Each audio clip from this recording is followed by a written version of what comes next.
Selamat pagi, selamat siang, selamat sore, dan selamat malam para Masdaber dimanapun berada. Berjumpa kembali dengan Masdab, entrepreneur yang hobi traveling serta goes. Jadi masih pada video-video tentang kegiatan ekspor. Jadi kali ini Masdab akan memberikan tips yang kedua, yaitu tips bagaimana bersikap atau mental seperti apa yang harus dimiliki oleh seorang pengusaha di bidang ekspor. Jadi silakan kalian simak video ini sampai dengan akhir, dan jangan lupa tetap dukung channel ini dengan cara di like, subscribe, dan bisa tulis pertanyaan kalian pada kolom komentar. Oke, mari kita memasuki tips yang kedua. Sikap berikutnya yaitu sikap optimisme. Artinya apa? Bahwa sikap optimisme adalah sikap kepercayaan diri. Percaya diri, dan kita harus bisa melihat setiap peluang di dalam setiap tantangan yang ada. Kenapa faktor percaya diri sangat penting? Ya karena ini merupakan salah satu modal yang bisa membuat kita bisa berhadapan-hadapan dengan calon customer, dengan buyer, dan lain sebagainya. Percaya diri sangat penting pada saat kita harus melakukan negosiasi dengan calon-calon buyer kita. Ya. Kalau dari awal kita sudah memiliki kendala psikologis, yaitu kita tidak percaya diri, secara tidak langsung akan berpengaruh pada cara pandang kita terhadap buyer. Selama ini orang-orang di negara-negara berkembang atau bukan negara maju itu selalu merasa minder, selalu merasa berada di bawah kastanya terhadap orang-orang dari negara-negara yang sudah maju. Kita harus jujur, misalnya kita menghadapi seorang buyer atau orang bule saja sederhananya, kita itu sudah seolah-olah mendewa-dewakan bule tersebut. Kita merasa inferior pandangan kita bahwa secara psikologis kita sudah merasa lebih rendah daripada orang bule tersebut. Nah, inilah yang harus diatasi, kendala inilah yang harus diatasi, maka dibutuhkan yang namanya sikap optimisme. Rasa percaya diri kita bangun, kita tanamkan dalam mindset kita bahwa siapapun yang kita hadapi, posisinya Anda adalah sebagai seorang eksportir. Artinya Anda akan menjual produk kepada customer. Customer ini bisa berasal dari mana saja, bisa berasal dari negara maju, bahkan mungkin dari negara yang sedang berkembang. Jadi kita harus menyamakan dulu level psikologisnya. Kita melihat bahwa buyer adalah partner yang setara, bukan lebih tinggi. Ya. Dengan demikian, kita bisa membawa diri dengan lebih tepat bagaimana cara menghadapi buyer. Ya. Pertama, pasti kita tidak akan gugup kalau kita sudah percaya diri. Yang kedua, percaya diri ini sangat penting di dalam konteks bahwa kita bisa menghindari tekanan-tekanan psikologis dari buyer. Jadi seringkali kita berpikir bahwa buyer itu pasti benar, buyer itu pasti tahu segalanya dan lain sebagainya. Tidak. Kalau kita berhadapan dengan calon buyer, kita harus memposisikan diri secara sejajar dan berhadapan-hadapan, dalam artian bahwa tidak ada yang lebih rendah, tidak ada yang lebih tinggi, ini sama-sama posisinya. Kita butuh menjual barang, buyer butuh membeli barang. Ya. Dengan konteks itu harusnya kita juga bisa mengalir menghadapi buyer tanpa perlu merasa minder dan lain sebagainya. Ya. Mungkin kalian akan, loh iya kalau bisa bahasanya mas, kalau enggak gimana mas Dap? Tetap sama saja, kondisinya itu bukan masalah kita menguasai bahasanya atau tidak, tetapi psikologis dalam pikiran kita itu harus kita tanamkan dulu bahwa buyer itu datang karena dia butuh, kita mendekati buyer karena kita mau jual. Itu persepsi yang harus dibangun. Ya. Jadi nanti di saat ada penawaran harga dari buyer dan lain sebagainya, itu kita juga tidak merasa mendapatkan tekanan. Logika kita, namanya orang jual beli itu pasti dengan cara tawar-menawar, itu make sense. Ya, hal yang umum dan masuk akal. Yang harus kita lakukan adalah kita memberikan counter price atau penawaran ulang kepada buyer. Misalnya harga pertama kita dikatakan hargamu mahal, oke. Kalau gitu biar saya hitung lagi, kita menghitung, kita berikan kembali kepada buyer, ini tawaran saya kedua. Buyer mengatakan masih mahal, Ya kita jangan terus down, psikologis kita jangan terus hancur karena kita udah merasa minder, enggak ya. Kita melakukan penawaran atau penjualan atau memberikan harga itu dengan dasar rasional, bukan emosional.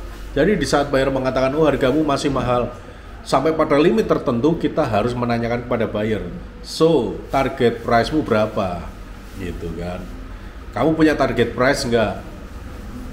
Ya, kalau sudah punya target price sekarang kira-kira proyeksi ordermu berapa? Ya. Karena ini akan saling berkaitan. Ya. Buyer sudah punya target price, terus buyer sudah punya indikasi order kuantitinya berapa. Disitulah yang kita jadikan bahan untuk menghitung ulang harga kita. Ya. Kalau sudah kita hitung ulang, kita tawarkan kepada buyer, terus buyer masih mengatakan misalnya, oh hargamu masih mahal. Dalam konteks masih wajar, kalau margin masih bisa dimainkan dan lain sebagainya, ya kita lakukan negosiasi ulang lagi kepada calon buyer tersebut. Dengan cara apa? Ya dengan cara bahwa bagaimana harga misalnya untuk mendekat pada target price-mu tapi kuantitimu dinaikkan. Ya, ini adalah sebuah negosiasi yang umum dan wajar. Sekarang bayangkan kalau kalian para masdaber dari awal sudah punya beban psikologis tidak percaya diri terhadap buyer, ya. Itu akan sangat merusak proses negosiasi yang sedang kalian kerjakan.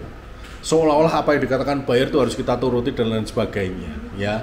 Jadi pada titik tertentu bahkan kita harus mengatakan say no to buyer bila mana memang harga yang ditawar kepada kita itu sangat tidak masuk akal, ya.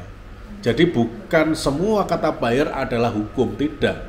Ya, kita berhak menghentikan negosiasi dan lain sebagainya bila mana proses normal tawar-menawar sudah terjadi dan sudah mentok pada rasio margin tertentu dan Anda mengatakan that's it, saya udah nggak bisa, this is my best price for you, just take it or leave it. Jadi silakan ambil atau lanjutkan, itu saja. Ya. Tetapi kegiatan seperti ini itu hanya akan bisa Anda lakukan kalau dari awal secara psikologis Anda memiliki sikap percaya diri.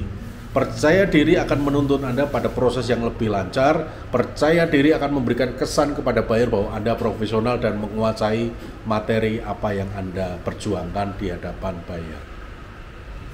Oke, baiklah. Jadi kembali lagi optimisme yang Mas Dap tekankan, ya.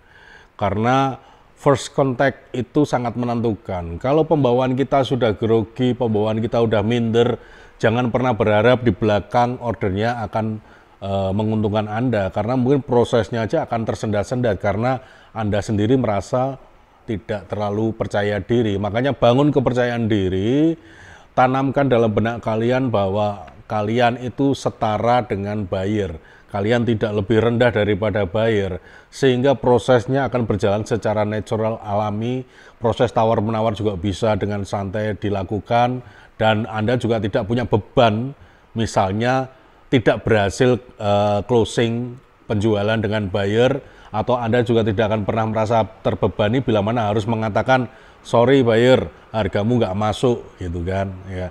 Setelah proses-proses lain yang Anda jalani secara normal begitu, ya. Jadi sangat diperlukan sikap optimisme. Di luar itu, optimisme membangun rasa percaya diri. Optimisme juga bisa dalam konteks Anda selalu melihat hal positif, optimis di dalam setiap masalah atau tantangan yang muncul di dalam dunia ekspor. Dalam perjalanan ekspor yang Anda geluti, mungkin Anda akan, waduh ternyata sekarang ada perang, ada konflik, dan lain sebagainya. Nah, kalau Anda tidak memiliki rasa optimis, bisa melihat peluang di dalam setiap kejadian, ya pasti Anda akan terseok-seok. Sikap mental seperti ini yang harus selalu dicanangkan dalam benak kita sebagai pelaku ekspor, apalagi kita itu ibaratnya adalah pemodal kecil, ya, bukan seperti pengusaha-pengusaha yang datang dengan kapital besar. Jadi keberanian kita di dalam mengambil resiko untuk melihat peluang-peluang sekecil apapun peluang yang nampak harusnya kita ambil dan kita maksimalkan. Itulah esensi dari entrepreneur, ya. Jadi kita bergerak dari hal-hal yang mungkin dilihatnya itu kekurangan, tetapi bisa menjadi kekuatan. Semisal sebagai contoh apa yang terjadi sekarang, ya.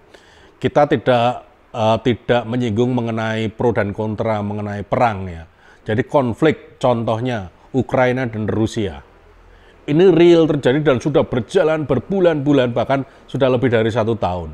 Kalian tahu kira-kira efeknya apa? Efeknya adalah harga bahan-bahan energi itu melambung tinggi.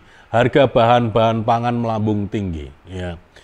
Kalau kita menjadi seorang entrepreneur dengan sifat yang tidak optimis, kita pasti melihat itu sebagai sebuah gangguan, sebuah hambatan. Tetapi pada sisi yang berbeda, kalau kita bisa melihat peluang di dalam setiap kesulitan, kita melihat, oh, akibat dari konflik ini, harga bahan pangan itu semakin tinggi, harga produk energi semakin tinggi, dan itu menyebabkan permintaannya pasti juga akan sangat besar. Karena negara-negara Eropa sekarang kesulitan mendapatkan pasokan gas, mereka mencari energi alternatif. Nah, sebagai seorang entrepreneur, kita melihat, oh ternyata dari konflik ini ada peluang loh, sekarang harga produk energi gila-gilaan. Kita bisa masuk produk-produk kita untuk produk-produk energi pengganti gas. Misalnya briket, misalnya arang, misalnya batu bara, dan lain sebagainya. Artinya hal semacam itu harus selalu kita latih. Ya. Jadi tidak hanya kita mengutuk keadaan yang dianggap tidak menguntungkan, tetapi kita juga bisa melihat celah di mana kita bisa masuk dan di mana kita bisa mengambil kesempatan dalam setiap kesulitan itu untuk kita semakin maju dan berkembang. Ya. Produk pangan juga semakin sulit karena pasokan-pasokan pangan itu semakin terbatas akibat adanya konflik. Ya kita coba bergerak di situ, kita masuk dengan produk-produk pangan misalnya. Yang sekiranya kemarin gandum terganggu, ya mungkin ada alternatif produk apa pangan dari Indonesia yang bisa kalian coba carikan marketnya di negara-negara yang terdampak konflik ini. Ya. Jadi inilah yang dimaksud dengan optimisme, sikap optimisme. Ya, optimis dalam membangun rasa percaya diri, optimis dalam melihat peluang di setiap kesulitan atau hambatan yang muncul pada proses perjalanan usaha yang Anda jalankan. Demikian para Masdaber, tips kedua dari Masdab, semoga bisa menjadi insight baru, menjadi pengetahuan baru bagi kalian yang saat ini sedang berjuang di dalam kegiatan ekspor. Masdab yakin dengan konsistensi dan menjalankan prinsip-prinsip yang Masdab sampaikan, niscaya kegiatan ekspor yang kalian rintis akan segera membuahkan hasil. Sekali lagi, terima kasih, matur nuwun, dan salam Indonesia.